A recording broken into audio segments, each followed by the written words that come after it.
Hello everyone, my name is Lina Finda. I'm a researcher at Ifakara Health Institute in Tanzania, and I'm also a CARTA fellow in Cohort 7. My talk today is on perceptions of genetically modified mosquitoes for malaria control among key stakeholders in Tanzania. Malaria is one of the leading global health problems, infecting more than 200 million people and killing nearly 500,000 people annually. More than 90% of the cases and deaths are within Africa, and 2/3 among children under 5. Over the past few decades, there has been a great deal of efforts put in place to reduce malaria burden and severity, but these efforts are rapidly reaching their limit as malaria continues to persist. In order to really achieve malaria elimination within our generation, there is a great need to consider alternative technologies or interventions to complement what we currently have. And the use of genetically modified mosquitoes is one such novel approach that is under consideration for malaria elimination. This technology involves alteration of mosquitoes' genes so that they are generally incompetent as malaria vectors. There are several approaches. One is to modify mosquitoes so that the malaria parasite cannot survive in them, or to modify the mosquito so that it cannot transmit the parasite when it bites people, or to modify the mosquito so that its offspring do not survive, and then eventually eliminating that entire species. In either one of these cases, mosquitoes are modified in the lab, and then the modified mosquitoes are released into the environment to mate with wild mosquitoes and pass on the gene of interest.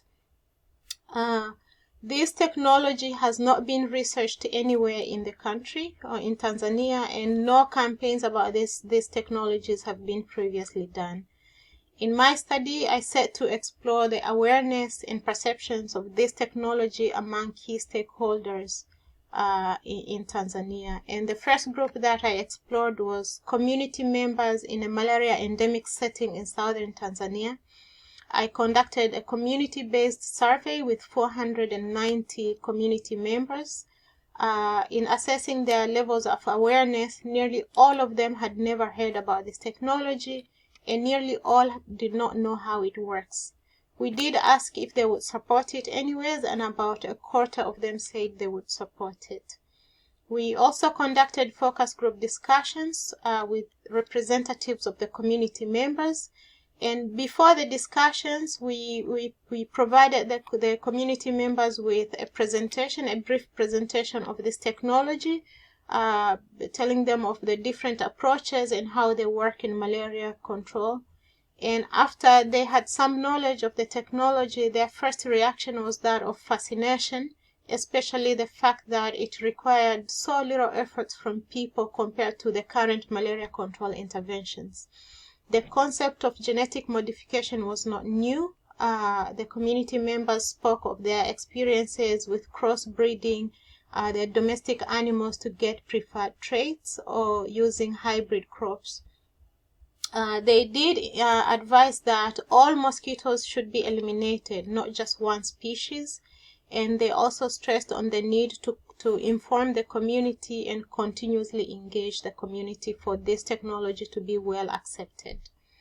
We also conducted focus group discussions with policymakers, regulators, and research scientists. And in terms of policymakers and regulators, they were also supportive of this technology, again fascinated by the fact that it required little work from people. But they did advise that it is approached with caution and that more research would be needed to inform policy and regulations. Research scientists, on the other hand, were the one skeptical group about this technology. They indicated that there were a lot of unknowns about this technology. There was inadequate knowledge on what would be possible risks about this technology, or what safety measures need to be taken into account. And this technology was also seen by the local scientists as being largely driven by foreign scientists.